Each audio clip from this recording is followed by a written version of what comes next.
अब ये step number 5 जो है ना, ये असलियत है। एंड ये स्टेप है कि जिंदगी एक एक्सेल शीट के अनुसार नहीं चलती। जिंदगी में बहुत सारी ऐसी चीजें होती हैं जो आपके प्लान के अनुसार नहीं चलेंगी। जिंदगी में बहुत सारी चीजें आप प्लान करते हैं, लेकिन वो आपको एक दूसरी दिशा में ले जाती है। मेरे साथ ये हुआ है।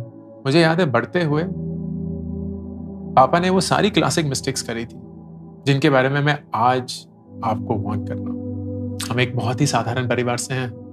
हमेशा कामना थी, इच्छा थी कि मिडिल क्लास ट्रैप से निकल पाए। उस जमाने में वॉशिंग मशीन खरीदना बहुत बड़ी बात थी, एक टेप रिकॉर्डर खरीदना एक बहुत बड़ी बात थी, एसी खरीदना, कूलर खरीदना तो पता नहीं कब की बात थी, एक गाड़ी खरीद पाना बहुत बड़ी बात थी। लेकिन ये सारी चीजें हमने लोन पे ली क्योंकि कभी पैसे थे ही नहीं। वो क्रेडिट कार्ड स्वाइप करे, वो पर्सनल लोन लिए, एंड कर्ज के तले दबते रहे। पापा ने एक बिजनेस शुरू किया, वो बिजनेस सही से नहीं चला, उसके कर्ज।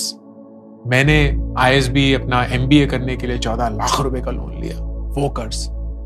तो मुझे याद है जब 2006 में मेरी पहली बार नौकरी लगी थी आफ्टर माय MBA, कमा तो मैं 12 लाख रुपए महीना रहा, साल रहा था, लेकिन खर्चे ऐसे थे कि कुछ भी नहीं बचता। सारे लोन की EMI में चले जाते। पापा के लोन जो बचे हुए थे, मेरे एजुकेशन लोन जो बचा हुआ था, घर का खर्चा, मेरी गाड़ी का, मेरे पेट्रोल का, वो सारी चीजें। एंड 2007 में शादी करी, पर्सनल लोन लेके करी, 20 लाख रुपए लोन लिया था, वो फिर चुकाते रहे। And I am not lying when I से दिस। 2017 में जाकर 12 साल के बाद हमारे सारे लोन क्लियर हुए। 2017, 12 साल लग गए वो सारे लोन क्लियर करने में। पापा का जो बिजनेस लोन था कुछ 35-40 लाख रुपए का था। धीरे धीरे बाई जोड़ के हर महीने जितने भी बच पाते थे दे दे के वो लोन चुकाया। एजुकेशन लोन चुकाया, वो सारे पर्सनल लोन चुकाए। बहन की शादी हुई थी, उसके लिए पर्सनल लोन लिया, वो चुकाया। सारे लोन चुकाए। फिर 2020 में घर का लोन लिया क्योंकि घर पहली बार खरीदा और कोविड आ गया। इनकम कंप्लीटली स्टॉप हो चुकी थी। महीने के खर्चे चलाने के लिए सिर्फ 5 महीने के पैसे बैंक में बचे थे। कोई आइडिया नहीं कि क्या होने वाला है जिंदगी में, कोई आइडिया नहीं कि जिंदगी हमें कहां ले जाएगी। उस पॉइंट पे रुचि और मैंने, मेरी वाइफ और मैंने ये डिसाइड किया कि अगर अगले 2-3 महीने में कोई जरिया नहीं मिला इनकम कमाने का तो घर बेच देंगे। जो डाउन पेमेंट करी थी 50 लाख रुपए की, वो शायद वापस मिल जाएगी। पहाड़ों में चले जाएंगे, बच्चों को होम स्कूल करेंगे, किसी गांव के विद्यालय में बच्चों को पढ़ाएंगे और इस 50 लाख रुपए में अपनी जिंदगी बिता देंगे। थैंकफुली वो नहीं करना पड़ा।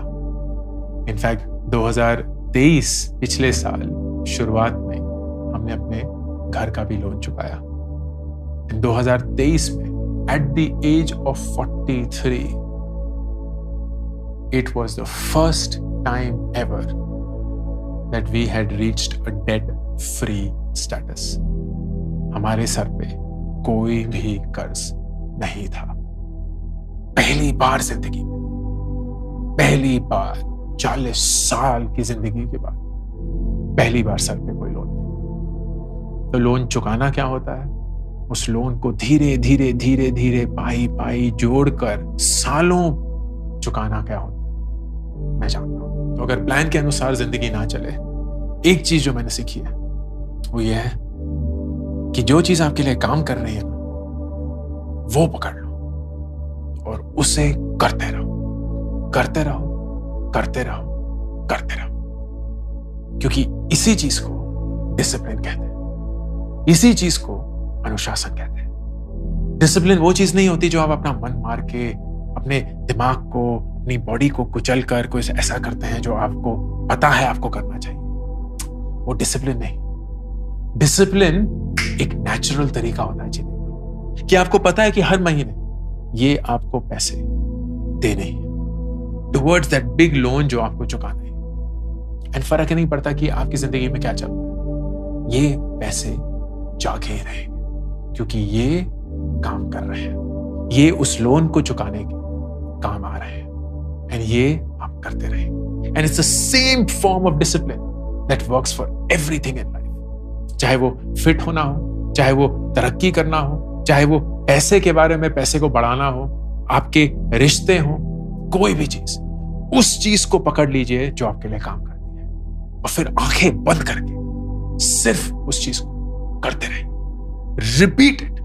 Repeat it like it feels boring AF, but you know it's working for you. तो लोगों को ना ऐसा लगेगा कि बहुत बोरिंग है, लोगों को लगेगा यार आप रोज सेम चीज खाते हो, रोज सेम चीजें पहनते हो, सेम टी शर्ट में वापस आ जाते हो, हर बार वैसे ही दिखते हो, कुछ है ही नहीं, ना बैकग्राउंड चेंज होता है, ना कपड़े चेंज होते हैं, ना कहने का ढंग चेंज होता है, ना वीडियो की फ्रीक्वेंसी चेंज होती है, सब कुछ सेम, इतना बोरिंग।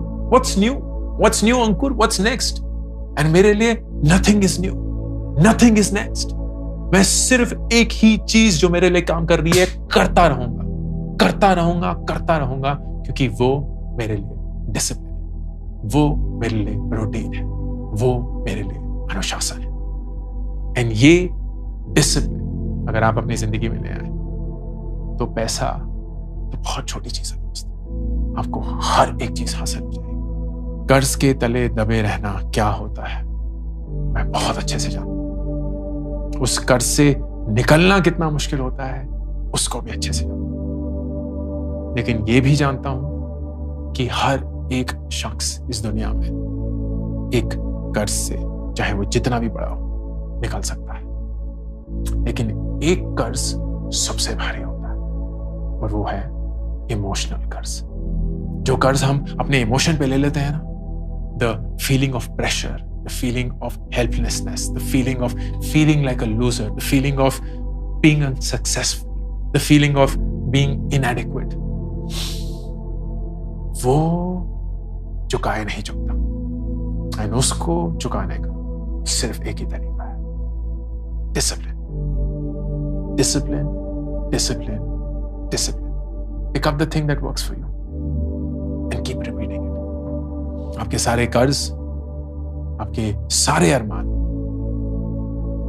एक्चुअली पहले कंप्लीट करना चाहिए, आपके सारे कर्ज चुक जाएं, आपके सारे अरमान पूरे हों, आप जिंदगी में बहुत बहुत बेइंतहा खुशियां कमाएं, इसी आशा के साथ अंकुर वारिकू साइनिंग ऑफ। मेरी नई किताब मेक एपिक मनी 1 महीने के अंदर ही 1 लाख कॉपीज बेचकर हिंदुस्तान की बेस्ट सेलर बन चुकी है। आप इसको ऑर्डर कर सकते हैं Amazon। इसी के साथ मेरी पहली 2 किताबें gate epic shit done and do epic shit भी बेस्ट सेलर्स हैं, Amazon पे अवेलेबल हैं। Audio book, Hindi format and English format, ये 3 किताबें आपकी रीडिंग जर्नी को एक आदत में बनाने के लिए।